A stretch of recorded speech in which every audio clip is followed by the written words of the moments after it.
everybody, welcome. I'm Joel Silverman, your host. This is the Montana Business Vlog. Want to thank Jim Toth for joining us today, and want to thank our sponsors. We've got Silverman Law Office, Social Flicks Studios, and RC3 Coaching and Consulting. So if you want to look them up, they're easy to find on the web. Jim Toth, welcome. Thanks, Joel. Well, Jim, you and I kind of have a history from long ago, and I'm not going to tell our audience how long ago, but I was a young, snot-nosed college kid working for you at the Grizzly Hackle. That's true. That's 30-some years ago. We didn't say age. Okay, Come on now.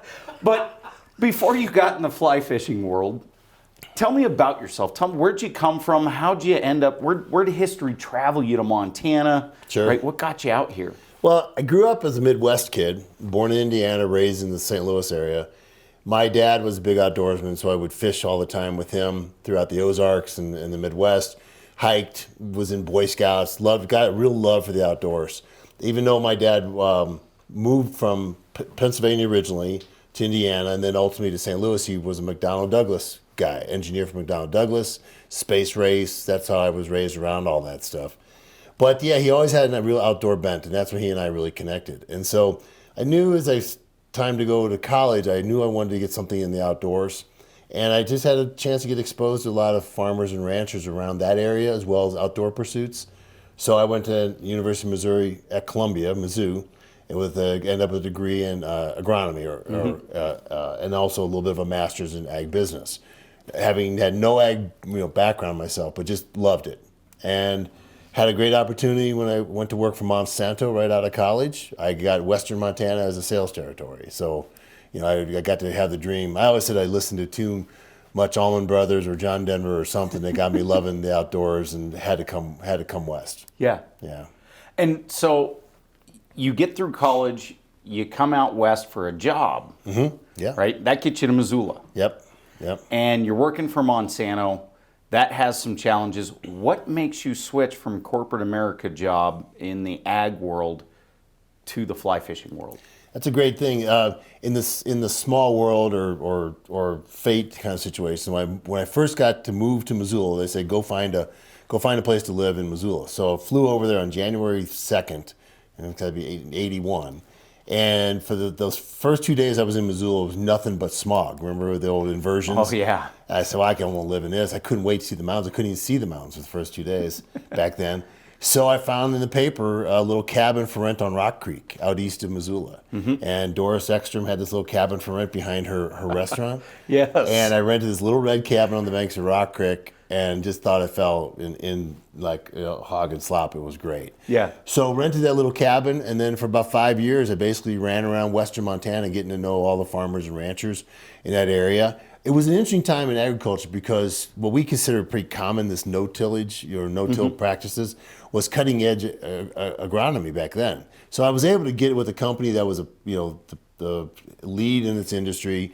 At the time, we were introducing a whole new concept, really sort of disrupted the whole market with trying to introduce reduced tillage. And so it was fun to do that. And then honestly, about 5 years into it, the company had slowed down. The no-till was getting getting set, and I just had a window of opportunity to leave and go do something else. And just had that bug of like, well, if I'm going to do something different, it might as well be now. And I had fly fished living on Rock Creek for years and been around it. And I said, I want to open a fly fishing shop. I was that random. At that time, I didn't think there was, for a beginner fly fisherman that I sort of was, I didn't think there was a lot of shops in town that were really catering to beginners. Because the boom hadn't happened yet. It was pre-River Runs Through It. Oh, yeah. So I got a wild hair and started the shop up on my little house on Rock Creek for a couple years. And then moved into to Missoula and started the shop in earnest in 1990. So it was sort of a midlife crisis, but early on, I guess, I decided to take the opportunity and run with it. Yeah. So A River Runs Through It comes out, and I think either 93, I think it was. Yeah. And I started working for you that year, and it just explodes the fly fishing world, right? Right. That's something that comes out of left field, but one thing a lot of people didn't know about you is your marketing experience. You somehow, when you came into the fly fishing world, most fly shop owners didn't market. They didn't know how to go out and reach people and get people.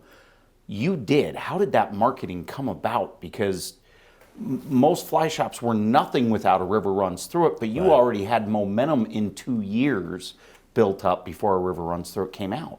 You're right, and part of it was two different things. My training with Monsanto was great. I mean, they were the most analytical, marketing-oriented company in our industry, so I really knew how to see trends and get a feeling for it. And I always joke too. I had a bunch of when I was in high school, my best friends were this bunch of Irish kids that their dad was a beer sign salesman, and he just had a way of being outgoing and friendly and creating a positive vibe for people. And so I learned a lot from them. Plus, then the formal training from Monsanto, I just ended up having a pretty good read for what people might want down the road. And so that's sort of what led me to it. And then so I took that training and my gut feel that I had about the shop. Matter of fact, my dad told me, when I told him I was going to quit Monsanto and go start a fly shop, he was like, my dad, not a man of not many words, but he said to me, "What do you think? Why do you think you could do that?" He said there was 100 fly shops in the country at the time. I just said I want to do it. I think it's a gut call. Anyway, so it had to be right because I had no idea River Runs Through was coming out in a couple years, but we were perfectly positioned, and we also took. I looked at the idea. I as a beginning fly fisherman, there wasn't a lot of places that let me learn. You had to be experienced. There's a big barrier of entry into the fly fishing world at the time. Nobody had beginners classes. Nobody sold beginners rods. It was all highfalutin fly tying vernacular thrown around in shops. So I didn't feel really welcome. I said, well, the heck with it. I'm going to do a shop that does make people welcome. Yeah. And so that's how we really got started.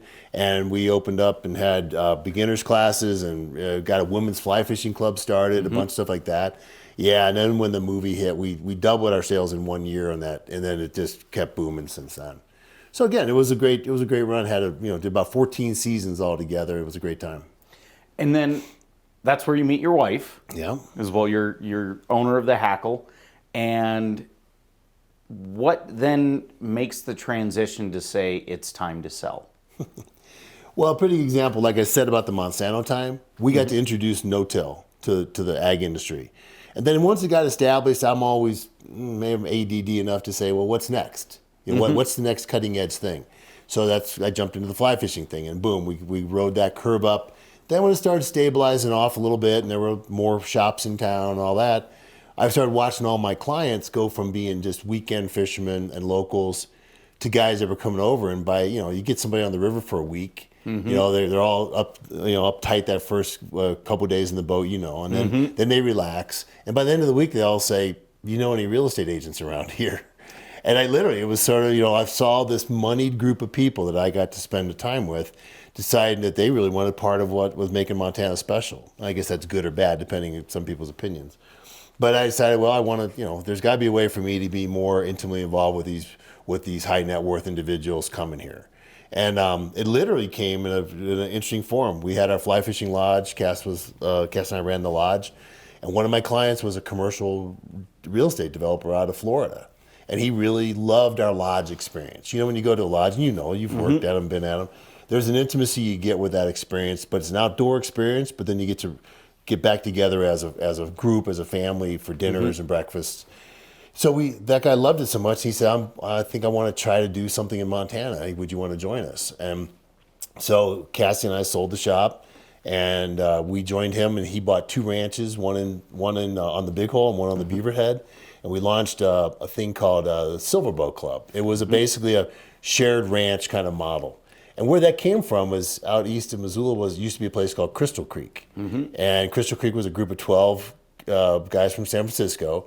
And that's where Cassie and I met, actually. And we loved that private fly fishing club model. And of course, all the old historic ones on the East Coast were always great. And we said, well, why can't you do this in Montana? And so we did it. Unfortunately, it was a good attempt, but we launched the thing about 3 months before 9/11.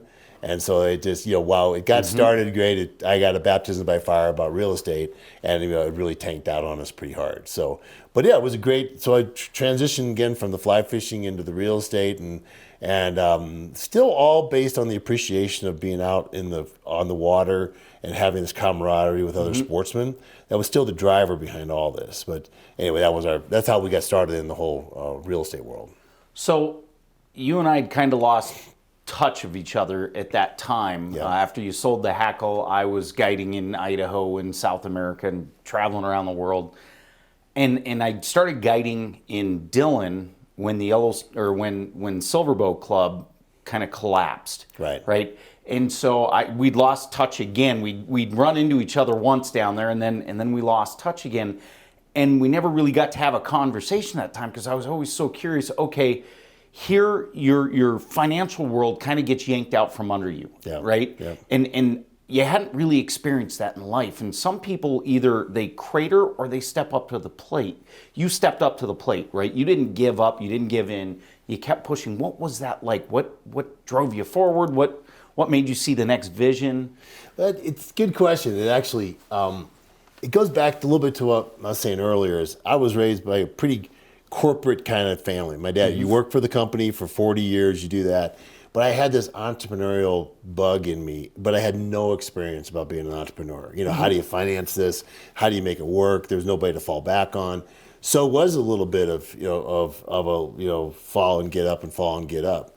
And honestly, when Silverbow went down for us, it was it was 9/11 had happened. The tech market had already crashed. And at that time, I had a wife and 2 young babies. So, it wasn't like there was an option. I sold well. And then when I was able to sell myself around to other developments that were going on at the time, and I just knocked on every door that I could. At the time, there was Iron Horse was going on up in Whitefish and all these other ones. And the last place I ended up calling on was Yellowstone Club when it was just getting started. And we had a great marketing package we had done for Silverbow Club. So I had great collateral material. I was sort of the head of sales. We had coordinated all the outfitting and other opportunities on the ranch. So I had a nice pool of skills. I just had to find somebody who needed it. And Yellowstone Club was my last chance. I've been turned down by everybody else. And the guy named Charlie Callender up at Yellowstone Club interviewed me, and I came on as a marketing consultant. I brought all my marketing materials and contacts and all that to the club. And we had the grand idea of we had some high net worth people who were looking at Silverbow Club. I'd introduce them to the club, and the club would hand me back potential ranch buying clients that didn't want to buy in the club. So I worked sort of not in the club, but as a consultant to the club marketing wise. And then we established our own brokerage here in Bozeman that would take sort of the overflow out of the club. And this is way back in 02, 03 is when all this got started. What made you think at that time that I'm not going to work for the club, but I'm going to work with them is a symbiotic relationship, right? I mean, that's pretty rare in a lot of ways in the real estate world, as I see it, that you go to another real estate group and say, hey, we can work together on this stuff. Right. And and part of that is, I had, like I said, I bowed my neck pretty hard at working for people early on, and I knew I always wanted to be on my own, but there are times you needed other people. So I was willing to sort of take on the yoke and run side by side with somebody, but I always said I wasn't going to have employees and I wasn't going to be employed ever again. I wanted to run independent. But I understand the idea of finding partnership between people. I certainly don't know it all, and I'm always willing to learn, and I think maybe I have something to contribute to the group. So I wanted that sort of side by side. I knew there would be a 1 + 1 would equal more than 2 if we did this right. You know, and that's always been my driver. I don't take the bit very well. I don't. And I learned that early on. So with that, I always found a way. How do I go off on my own? But at the same time, I've never been the lone wolf kind of guy who I have to go do it all by myself. I appreciate working with people who I have a talent or skill that I don't, and that I can contribute to the. So I've always liked all my companies to be sort of structured in that way as I go forward. That's great, because too many people I find, they don't recognize their own weaknesses, and they don't go find the people to go fill them in. Right. So that's awesome to hear from your world, because it really is. It shocks me how many times I will hear somebody say what I think is probably the most asinine statement in the planet, which is, if you can't do it by yourself, then it's not worth doing. Yeah. And I think that's so small-minded that you turn that and say, I'm not going to do it if I can't find other people to do it with. Right? Because we as a team, me and one other person, are going to do more than two people. Right. We're going to be able to play off each other's strengths and accelerate and grow something bigger and better than we thought was possible. Yeah, and it is sort of it's just how I sort of end up growing up, but I do find it's a little bit unique. Yeah, either Montana's full of strong individuals, and they do super well on their own and they're fine. But I've always had this idea of having a local perspective, but national or global vision. Yeah. You know, what I'm doing here is great, but it could be bigger if I'd be more open-minded about it. And so I've sort of embraced the entrepreneurial part, but knowing that there could always be potential to be bigger than I could on my own. Now, sometimes it's worked out, sometimes it hasn't. I mean, I probably to a fault, I'm always looking that there may be something bigger or better than just what I can do. But as I'm getting older, I sort of realize, this is my skill set and this is my points of contact and this is my experiences. So I better know what I'm doing now that I'm 61. So I feel a little bit more about it now, but I still like my current arrangement. I've got some great partners, and we sort of eat what we kill, but there's a general idea of how we work together now, and I like that, so it gets, and no matter how much I've told myself I should be doing it differently, it is how I end up running in general, is feeling like there's more to gain as a group, and nobody has to be in charge. If you can do that, you can find the perfect partnership to me is you can find people that literally can pull equally. It's like a team of horses. You can't just throw a bunch of independent-minded horses on the team and it's going to work. They got to learn how to work together, but there's nobody necessarily in charge. I mean, there's not even a drover, in this situation. But anyway, that's the parallel I like to use. Yeah.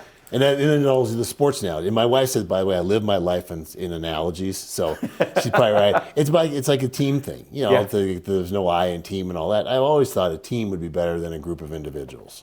And I think in my life, my experience, I think that's still proven to be true. Yeah. Yeah.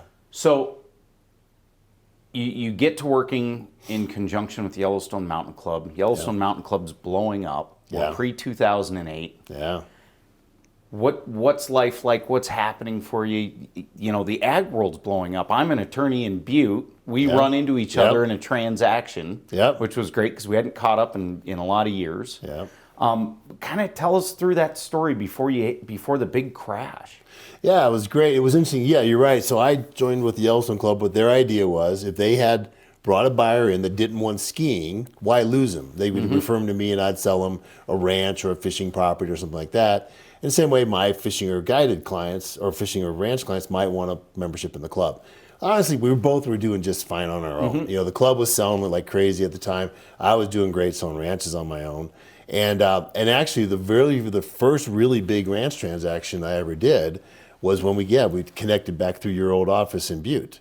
I represented it came with me as a referral from a guy in town here who knew the ranch owner, and this fellow was a great guy. He owns a restaurant here in town, and he referred them over to me, and we listed it, and I brought the buyer up. And actually, I had a few contacts with other ranch brokers at the time, so I let the word out quietly this was available. And one of the brokers from Fay Ranches, Ryan Flair, brought the buyer, which at that point was David Letterman. Yes. And I'm representing this 126-year-old homesteaded ranch family in the Ruby Valley selling the ranch. And so I've always said my job is really more as a matchmaker now. Yeah. But running between Letterman's 9 attorneys he had, and then your old guy, Bill Keeby in Butte. Yep. You talk about the cultural differences between those two buyer and sellers. And we navigated that and got the deal done in the middle of a bunch of crazy stuff that was going on with Letterman at the time. So watching that deal come through was really, I realized, wow, this is super exciting. It allowed me to sort of take everything I knew. I knew the ag world from Monsanto days. I knew the fly fishing, the recreational world. I had exposure to the high net worth individuals.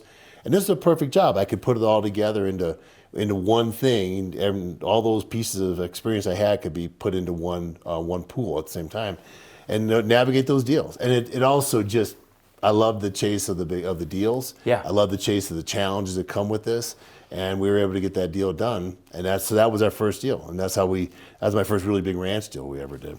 Where do you think that love for the chase, the love of the challenge comes from? No? I don't know, because it's not in my mom or my dad at all. I just had a bug about it. Maybe just something new all the time. I don't know what it is. Yeah. But, like I said, I'm always a great bird dog. I'm out for the go out, find a thing, shoot it, then we're on to the next bird. It's just a driver I have in me. So, yeah. It's excellent. So 2008 hits. You're a real estate agent. You're neck deep in the ag world as an agent. What happens? The world dries up at that point.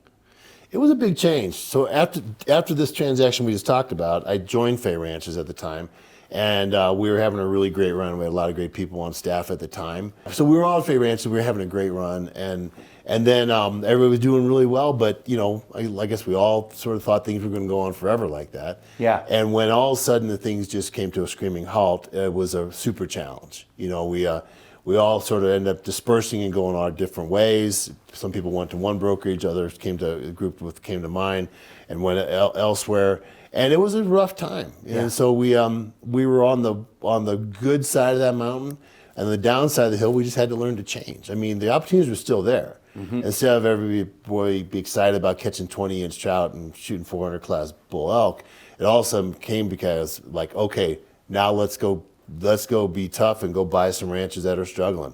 Let's go buy on the downside. So, in ranch brokerage or any real estate, it's all about transactions. Up market is good, down market is good.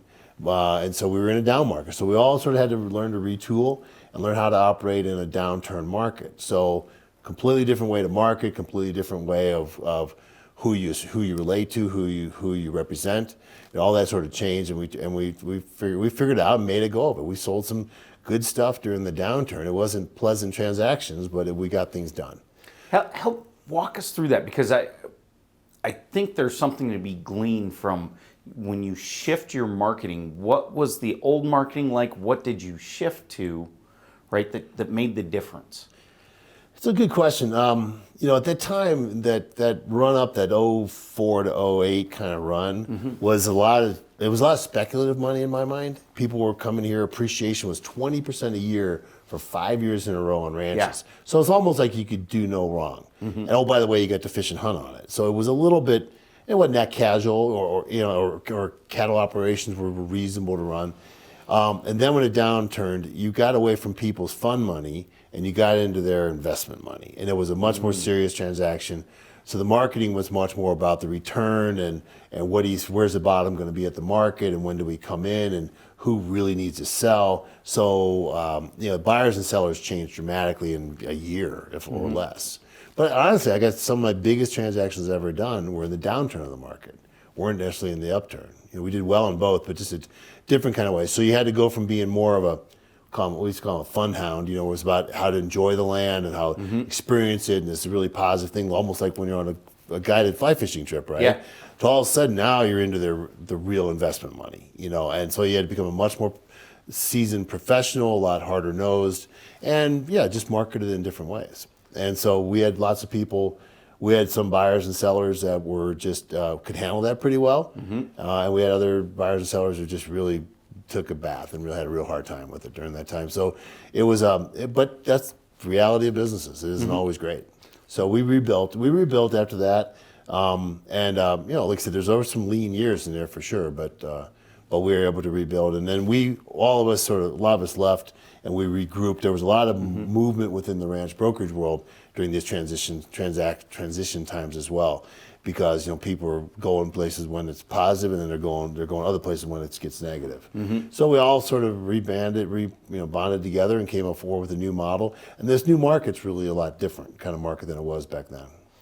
Yeah. So what is it that made you realize? Was there something you read, something you saw, or was it just time, which you noticed? Did you ask your clients questions that made you understand that shift in the economics for your client?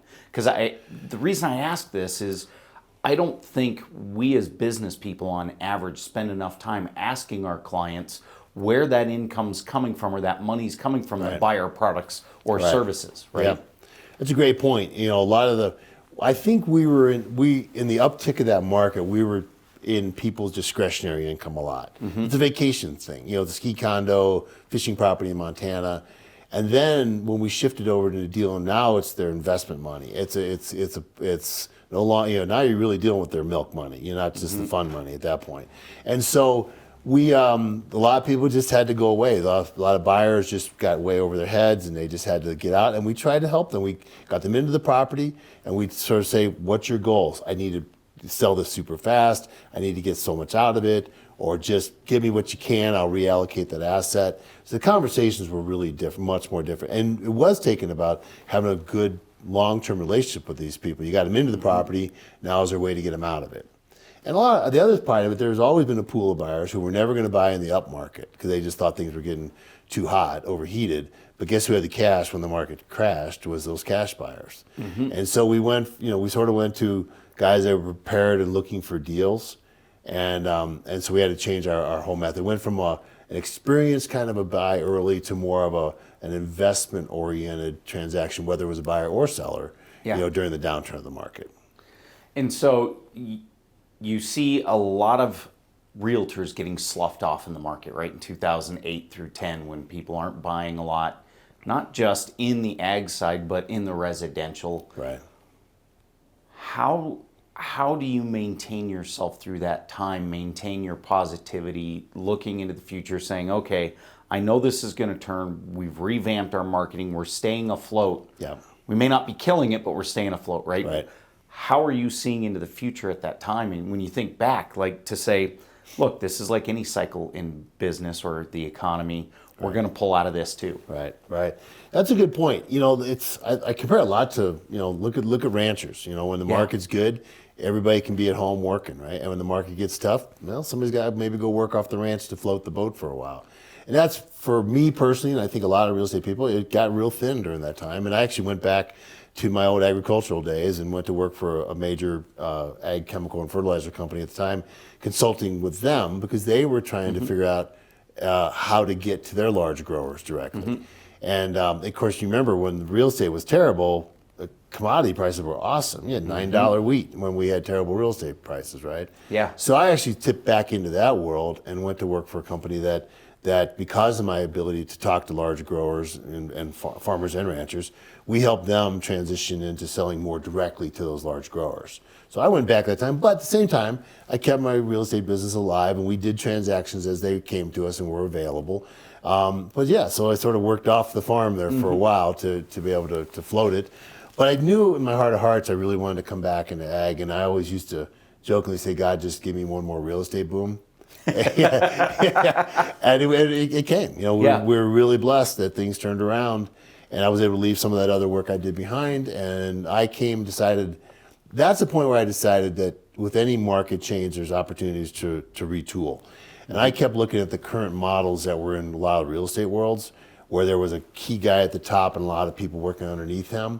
And I kept thinking, I didn't like that much. And maybe there's a way, instead of being just completely on my own, maybe there's a way to put together that team effort, that 3 or 4 guys pulling in the same direction, but nobody has to be the godhead at the top, And that's sort of what we're trying to revamp now. And I think that's, we're gaining good traction with that. We've got some great business being reestablished. And so it was a time for us to restructure not only our people, but maybe the way we're going to the market as brokers. Yeah. And so now we're going to carry it in through, let's say, 2012, right? Things start ticking off, but it's still different than what it was before 2008, right? Yeah. We aren't seeing the people coming in and buying the big ranches like they had been prior to 2008.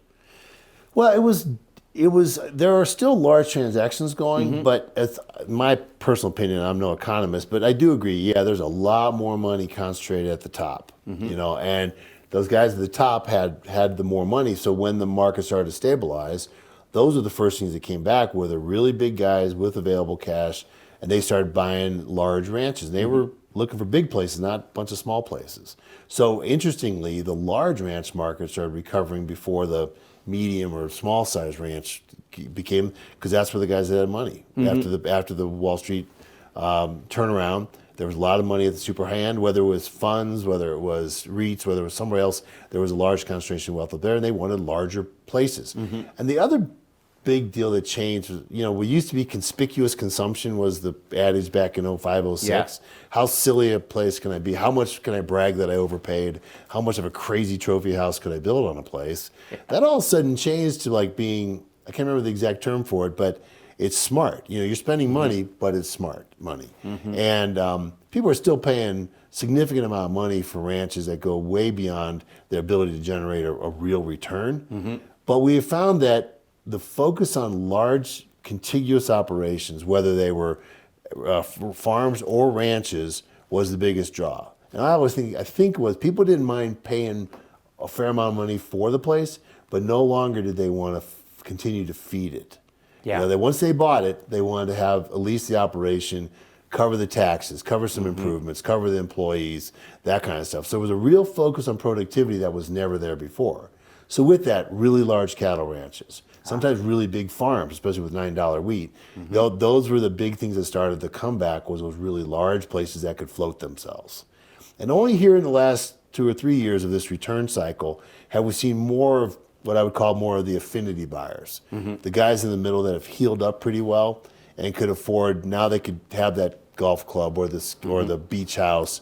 Now they can do more of a recreational ranch purchase again. Yeah. So that's come back. And then honestly, the last thing we see is people are just really moving here finally. There's no longer, I live in California or I live in Colorado and I have a Montana place. They're coming here. They're bringing their business, getting out of these other markets and really making a permanent stay here, which means to me is they're bringing their real equity, their family commitment, their business commitments, their personal commitments, their funds are ending up in Montana. And that's not everybody, but we're seeing a much bigger movement afoot like that. So it's a more mature, well thought out, professional, sophisticated kind of a buyer these days coming. Because if you lived through this last boom and bust, you had to have been all those things. And so now people are coming out with a much more conscious eye on it, I would say. Yeah. Well, and we're definitely seeing, of course, in Bozeman, Missoula, we're seeing this huge uptick in the tech bubble, not bubble, but boom that's happening in Montana, where companies like Google and Amazon and you name it, Facebook, they're able to hire kids right out of college, out of University of Montana or Montana State, and these kids can work here making 6 figures just right out of college without a problem. And that is a big deal, especially for a place like Bozeman. And we're seeing it in other markets now. And I think, people don't thank actually Conrad Burns enough. Back in the day, he started up at the MSU. We used to call it the Tech Ranch. Yeah. It was that incubator program they had up there. Before the tech crash of like '99, there was a lot of small tech firms in Bozeman. And so that really seeded that idea here. Yeah. And so while a lot of those faded after the boom, I think there was a pretty broad footprint of those because number you sort of had the business environment and the university availability and all that to draw these people here. But you also then had the thing that those kind of people want to come for. Absolutely. Yeah. So, you look at the comparisons, you got University Town, you got rivers, you got outdoor recreation, you got Yellowstone Park, you got a healthy outdoor lifestyle here. And so even if they're more, I call them city-oriented people that want to live in the city of Bozeman, they still want to have those experiences. Yes. So add all those outside parameters onto the fact that there's a job market here now for those people. Yeah, I think we're seeing a lot of that growth. And that's the big question, is this next generation of people moving to Montana. It's going to be different. There's a balance of it. Not only it's the recreationalists and the ranch owners and all that, but it's the people who actually want to have their career here and can have a career here now. So with Western Ranch Brokers, this is your brokerage firm. You're kind of creating this model that you've wanted to create for a long time, right? Yeah. What are some of the trends you're starting to see out there, without giving away secrets? But what are some trends out there that you're starting to see in the real estate market? And I know we're under some uncertain times, because as we're shooting this, people are freaking out over the coronavirus. Right. Things are shutting down. Airlines are stopping flights. Right. But regardless of that, what are some of the trends you've been seeing going on out there? Well, in the real estate world in general, of course, it's different than the ranch brokerage side of things. So and I think there's like a lot of industries, going through some real consolidation of what's going on there, the removal of traditional steps in the purchase process and all that. And so it's a commoditization of real estate starting to happen, and then you throw in there, what makes it happen is you throw in there the ability for all this technical advantages and buyers being able to tour properties, not even be here. That changes the world a bunch in the role of a real estate agent. One thing we sort of hope as a ranch brokerage, you can't commoditize ranches. They aren't, every ranch, side-by-side ranches are different enough that I think that it's still going to need a lot of personal interaction to understand these ranches, knowing people's long-term goals, knowing the histories. So we still think we have a real role to play for buyers and sellers. That's the traditional old school role. But we have, but people are consuming information about ranches much differently. I still like the pretty brochures, and I'm still an old school guy like that. But yeah, you got to be tech savvy. You got to be, something like 75, 80% of our views are not only online, but they're on a phone now. So how do we design our materials so they're consumable like that?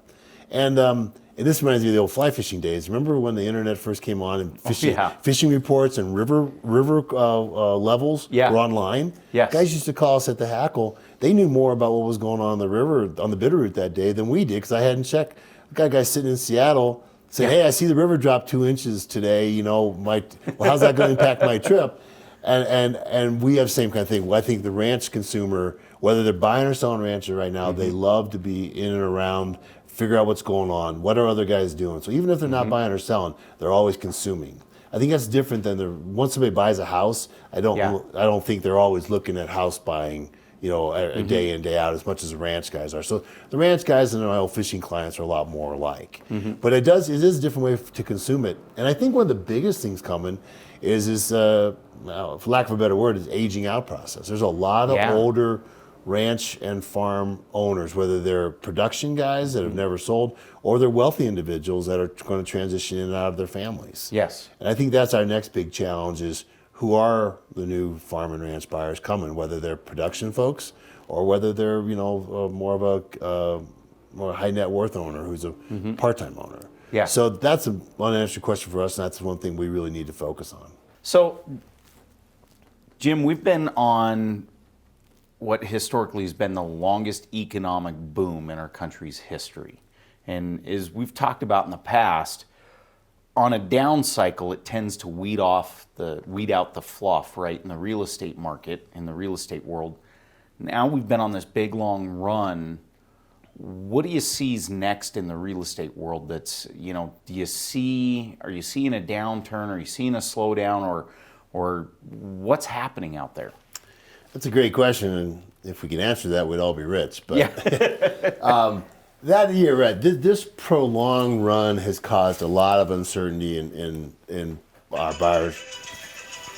I had it turned off except for that part. Sorry. That's awesome. Let me make sure I turn it off. That's my pill reminder. The new phone. I don't even know how to actually turn the whole thing off. All right, the alarm's off. Okay. So what was I saying?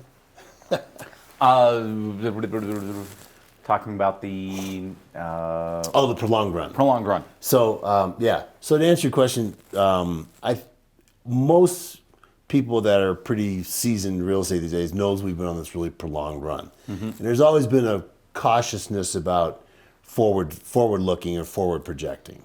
Back in 05, 06, people were making 7-year projections on real estate for like a development, for example.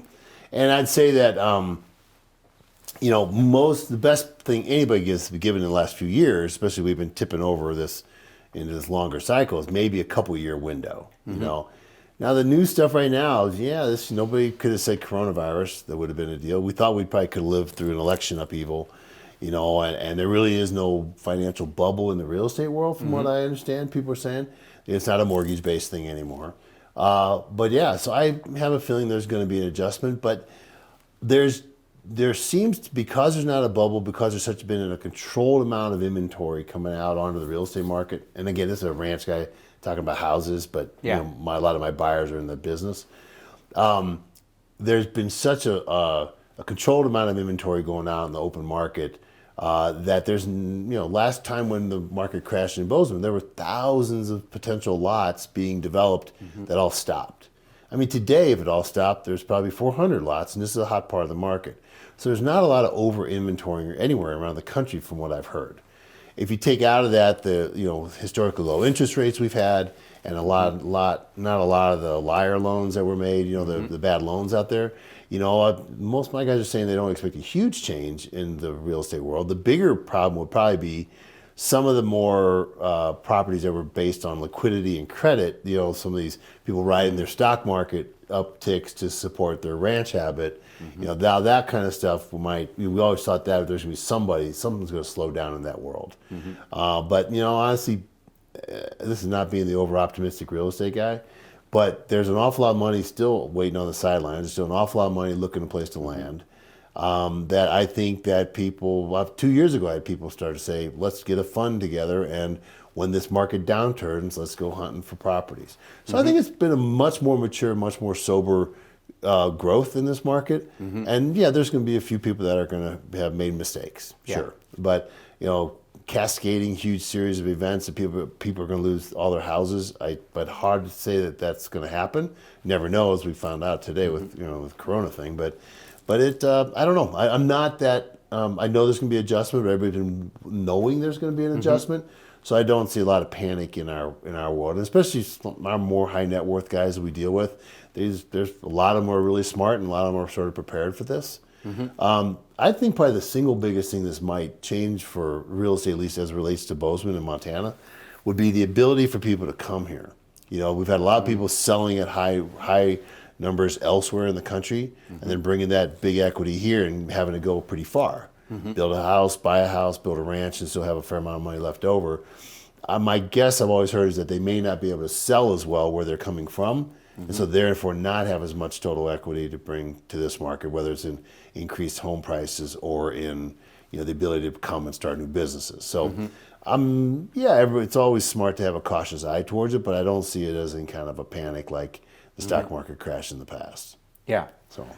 Well, excellent. I'm glad to hear that because, when you've been on this long of a run, you start to get a lot of concern out there. I might be dead ass wrong, but but that generally, I've got a lot of people I've met in the last 15 years that have their finger on it way better than I do, and I do believe, these are smart, whether they're bankers or investors or private equity guys that feel this way. So the one thing is interesting, I think, that maybe an unknown thing is, we have historically low commodity prices on agriculture. Wheat is lowest price and lowest acreages in years. The cattle producers are really taking a bath, even though we have almost record high retail prices. So I think there's going to be some real opportunities in the ranch world, farmland ranch world, for people to pick up things. Those people who are usually pretty highly leveraged or can be highly leveraged are probably going to run into some issues, And so I think there's going to be some excellent buying opportunities in the farm and ranch world coming up if the seller is a true commodity producer. Yeah, absolutely. And I think that's true in any market, as we've seen a 25% pullback in the stock market in the last 2 weeks. People with cash are now able to buy at levels that they haven't seen in months. Right. So it's a huge difference out there if you are sitting with some cash on the sidelines. And I wonder, again, I'm not a residential guy, but you got historic low interest rates for getting loans for houses. Yes. So the average new homeowner or young homeowner that's got a minimal amount of money to put down or can go through a refi process right now, it's like I don't know, but the general sense I'm getting from the other residential people around is there's not too much worry or panic about it. Yeah. I think if anything, it'll be people that are probably, the liquidity in the credit markets, what I've heard about is really it may affect more the larger guys than the smaller guys in this one. Again, that's just speculation, but what I'm sort of going towards. Yeah. Well, and liquidity is always king, right? I mean, you look at Warren Buffett. Yeah. I just saw an interview from him, I think it was a week ago, and the person was asking, okay, well, what's your next deal? And he says, I don't know. I think the market's still too overvalued for what he's looking for. And of course, he's not going to tell us what he's looking for, but when somebody like that says stuff's overvalued in whatever he's looking for, it makes you go, oh, maybe there is something to this, that when a guy like that is holding that kind of cash on the sidelines, maybe there's a pause that we should be looking for. That's a great point. I've got a lot of buyers. I have this pool of guys that call me when the market turns guys, that are cash guys that refuse to buy now or have refused to buy in the last 6-7 years. They say, call me when it turns. And there's other people that have been, buying no matter what. They've been buying now. And it comes back to the old adage, there's only three reasons people buy real estate. They need a place to live, they need an investment, and they have an affinity need. Yep. So a house, an investment, and a fun place, right? Yeah. And I've seen a lot of my guys, actually the last few years, been going from, they just want the ranch in Montana, and that's more of an affinity purchase for them. And now all of a sudden they're turning into wait a minute, we'll wait and we'll make this an investment purchase when things go down. The third part, which we really didn't have in the last boom, is that people really come in here and live in here. Yes. That's what I think will help sustain things. We still have people just wanting to come here, whether entry level folks or wealthier individuals. And I think with having all three of those as potentials here in the Bozeman market, I think hopefully we'll be reasonably well balanced. The rest of the state of Montana, obviously the bigger markets like the Missoula and the Whitefish Kalispell stuff, I think we'll have some of that as well. The rest of the state will be interesting, to see what happens because they're still pretty heavily, tied to the commodity markets. Absolutely.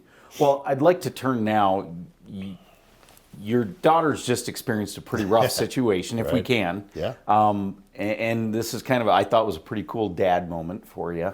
Why don't you tell us about what your daughter's just going through, some tough news the other day? Sure. Well, so my daughter had plays college basketball, and she had played for 3 years down at Boise State and loved the experience, but she wanted to get into medical school. And she's always had a dream of going through WWAMI here in Montana. And so she actually made a pretty big decision a year ago and decided to transfer out of Boise State for her senior year and come back and play basketball for Carroll College. Number one, she can be playing in front of family for her senior year, which we had a great senior night the other day. And she got to be really participatory and really help with the team and all that, and to prep for med school application to get her academics up that she wasn't getting at Boise State. Big decision, but it was a one and done kind of move. Well, of course, we just found out that they won their conference championship. They were destined to go to the national tournament starting next week, and it all got canceled today. Everything, not even playing in front of family only. The whole tournament got canceled at her senior year after she transferred. And so, to be honest about it, it was a great opportunity for me to help her with that process of saying, you just don't know what life's gonna hand you.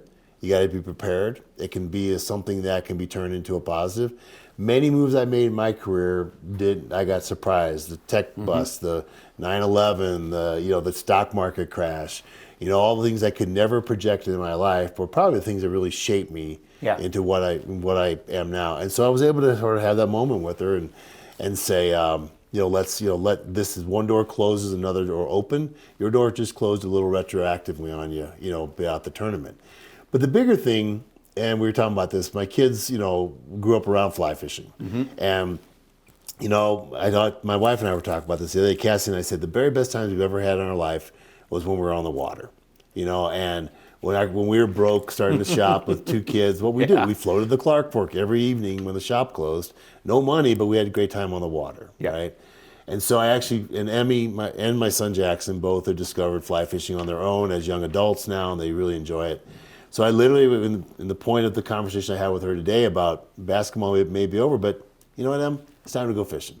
Let's get on the water this weekend. Let's go have some fun. Yeah, you're poised to become a doctor next. Let's make that happen. But that respite to always come back to the water, the connection, the Montana, the fly fishing. I mean, it's a river run through it. The end of the river run through it all over again. To be honest about it, with this connection to the waters And so it's been a huge thing for me my whole life. And Emmy got it today. She was pretty sad and pretty upset about the tournament thing, but when we talked about going fishing, and she visualized there's something beyond that. So while it may not have been my career my whole life, it's actually been a nice continuum through my life to always be, when I get myself too out of whack, I just get back on the water. And it does help balance everything out. So I'm glad it's continued through my life. It wasn't just a career part for me. It's been a thing, and now I've been able to pass it on to my kids, like my dad got that from me. My dad was not a big communicator, but he and I would go fishing. It was just him and I sitting in a boat for hours at a time, and those are still my most memorable times with my dad was the time I spent fishing. So it's still with me now. And now my kids too. Oh, that's fantastic. Yeah.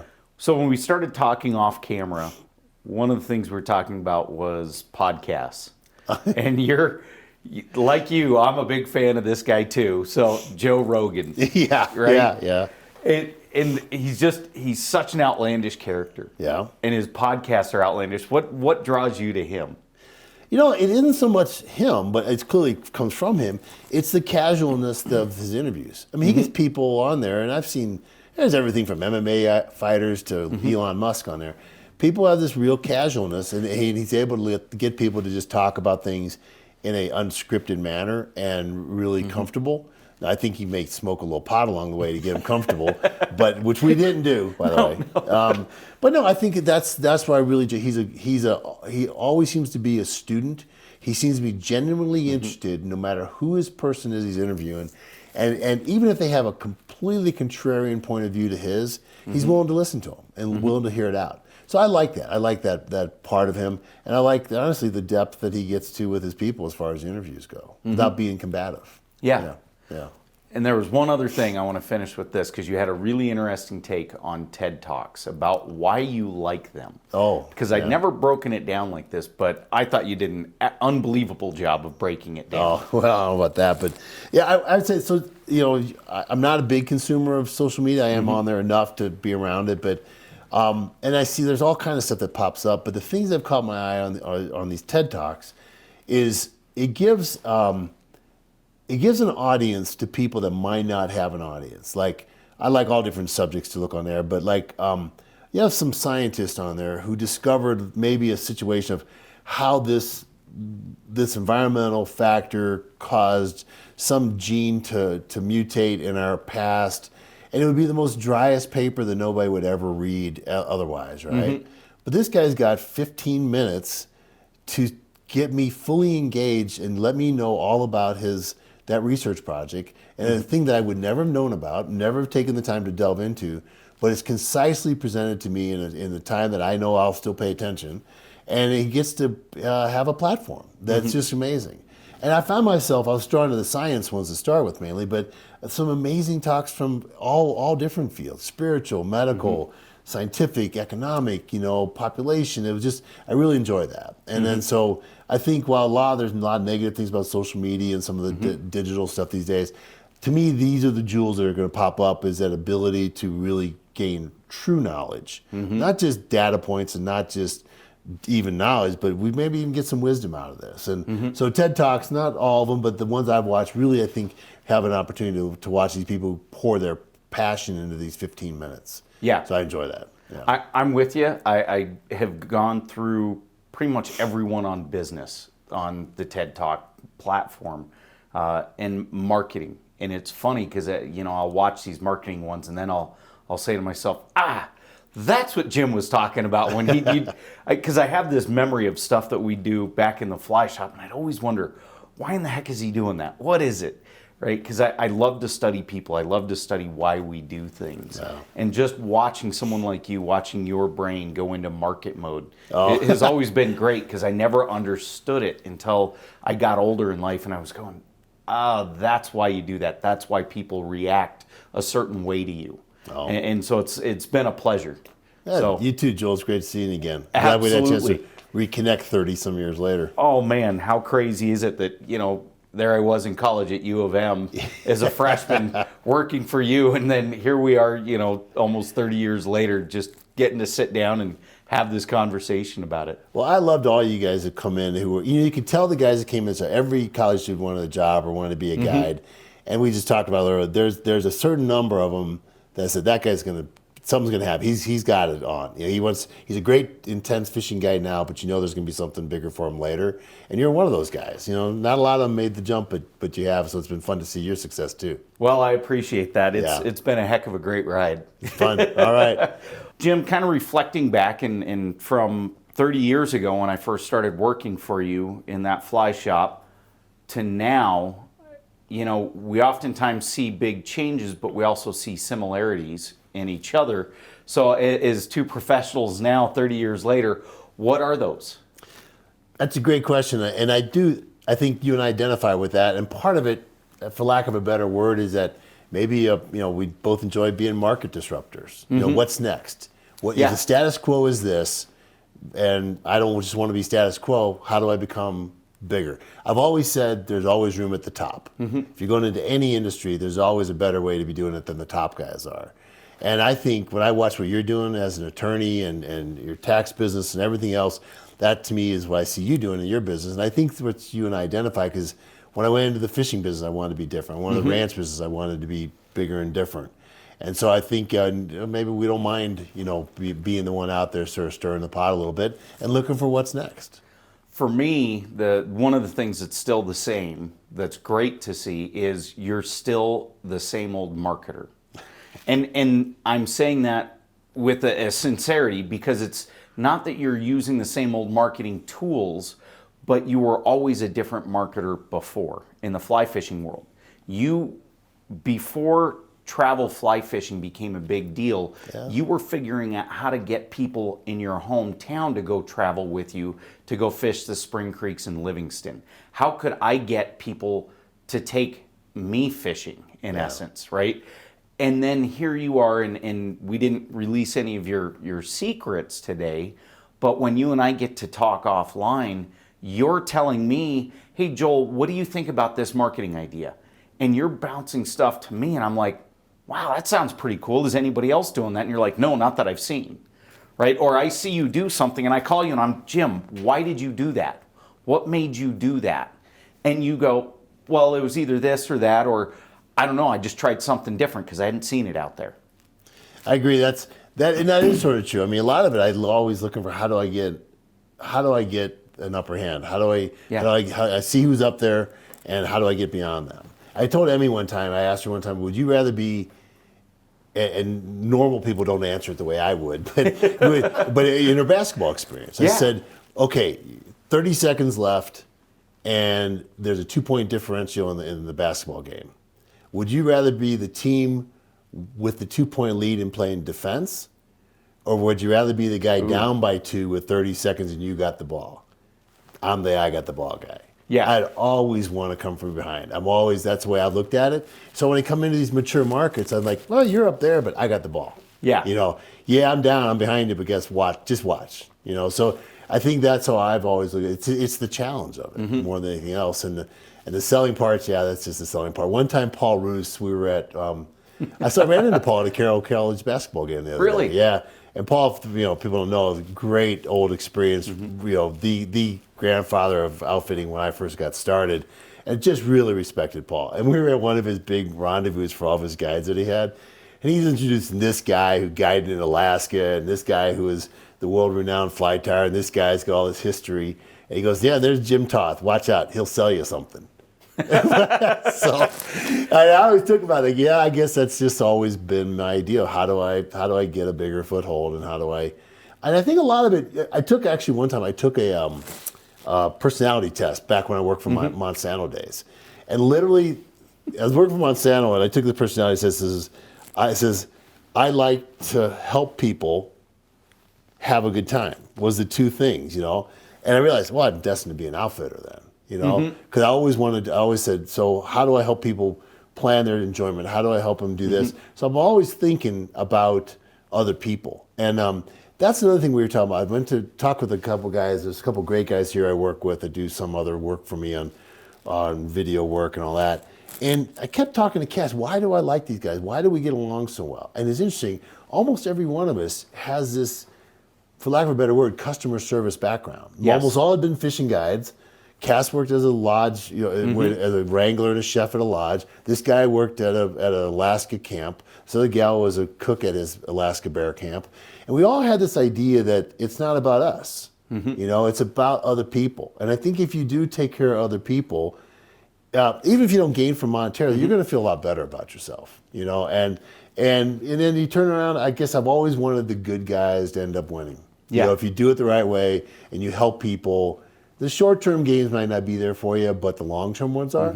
But it comes from the desire to help other people, And I think, again, you got to take care of yourself to a certain degree too. But I've always said that is a driver. At the end of the day, no matter what I end up doing in my life, I'll be able to end up saying, yeah, I was able to help people, whether it was their fishing trip or their agricultural process or buying and selling a farm or ranch or just being a good dad to my kids. That's what I think is the biggest driver. And I see that. I was use you as an example. I talked to Cass. I said, well, look at Joel. Look what he's doing now. And he got the same thing that I think I have. So not that, not that that's a qualifier, but that fishing guide, helping others kind of thing is a huge driver to seeing people who are happy and successful. Yeah. I couldn't agree more with that because on the wall in our offices, it says, it's not about us, it's always about the client. Yeah. And that's what we shoot for. That is always our goal to attain, that even when we might want to get upset at a client for doing something or a client is upset at us, if we turn to that mindset that, hey, it's not about my ego, it's not about me, it's about getting the client where they need to go. That was, as a fishing guide, that was every day, right? Yeah. Your butt got in that rower seat, it was always about the client. Right. And the guides who made it about themselves were always the most miserable people on the planet. Yeah, I agree.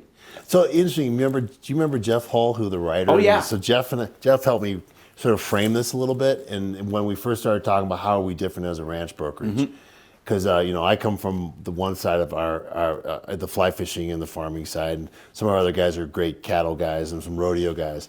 And Jeff framed it in a couple phrases, and one of them was like, well, we go to the rodeo not to be seen, but to compete. Because that's how some of my other partners are.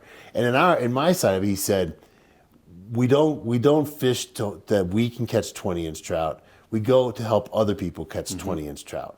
Think about it. I don't want to put my picture up there holding a big fish. I'd love to me being behind the person that they got a 20-inch trout. Yeah. To me, that's a really interesting difference. It's not about me, it's about me helping that person. I'd much rather be. Well, folks, want to thank you all for joining us. Had a great time here today with Jim Toth, fantastic ranch broker here in Bozeman. So if you ever need anybody, we'll put your link up on the YouTube site so people can find you. Want to thank Brad Oldhouse and Social Flicks behind the camera. Thank our sponsors, Social Flicks, Silverman Law Office, RC3 Coaching and Consulting. You can find us in any of the podcast platforms. You can also find us on YouTube, find us on Facebook, Instagram for little clips and snippets. Other than that, folks, what another great interview. If you aren't getting anything out of this, then you sure as heck aren't listening. So again, Jim, thanks so much for joining us. Thanks, Joe. Appreciate it.